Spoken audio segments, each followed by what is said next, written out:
Vows have been renewed. Mr. Torrecampo, you may now kiss your wife again.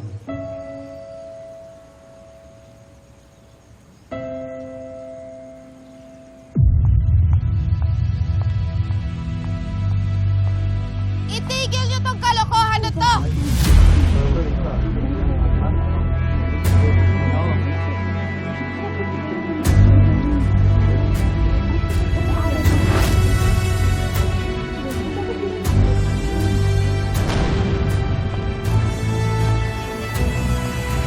Marge, please, wag dito.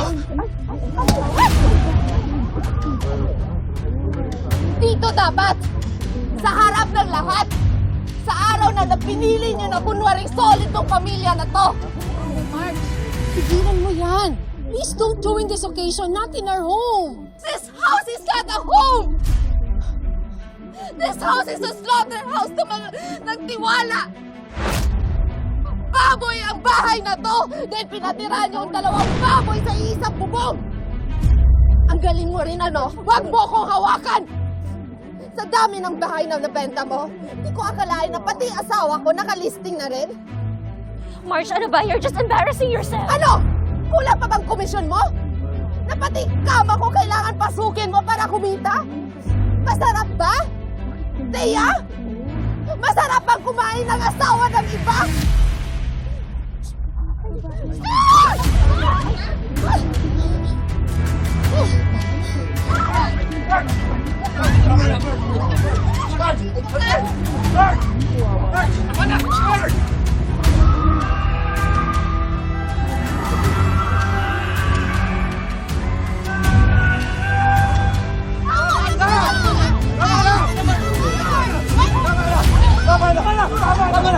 Ayok ka! Di ba kalimutan ka? Bigaon ka! Stop! Mark! Mark, stop it! Tanong mo siya sa asawa mo, ha? Why are you doing this? Ano ba siya? Tanong mo sa kanya, pati sa kapatid mo, kung anong ginagawa nila habang nakatalikod tayo! Lahat kayo! Sa loob, guard! Guard! Bigaon ka! Di ba bigaon ka? Nagpupunta ka na! Pasok sila sa loob! Tama na! Pasok sila sa loob! Tama na! Wow! Tawad mo ako! Ayok ka! Tawad mo ako! I'm so sorry. Just a misunderstanding. I'm so sorry. Please eat. I'm so sorry.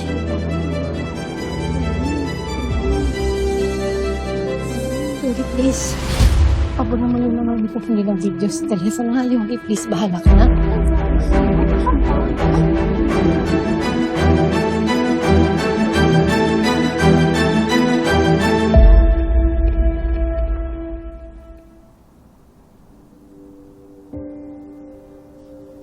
Kaya pa ba, Jazz?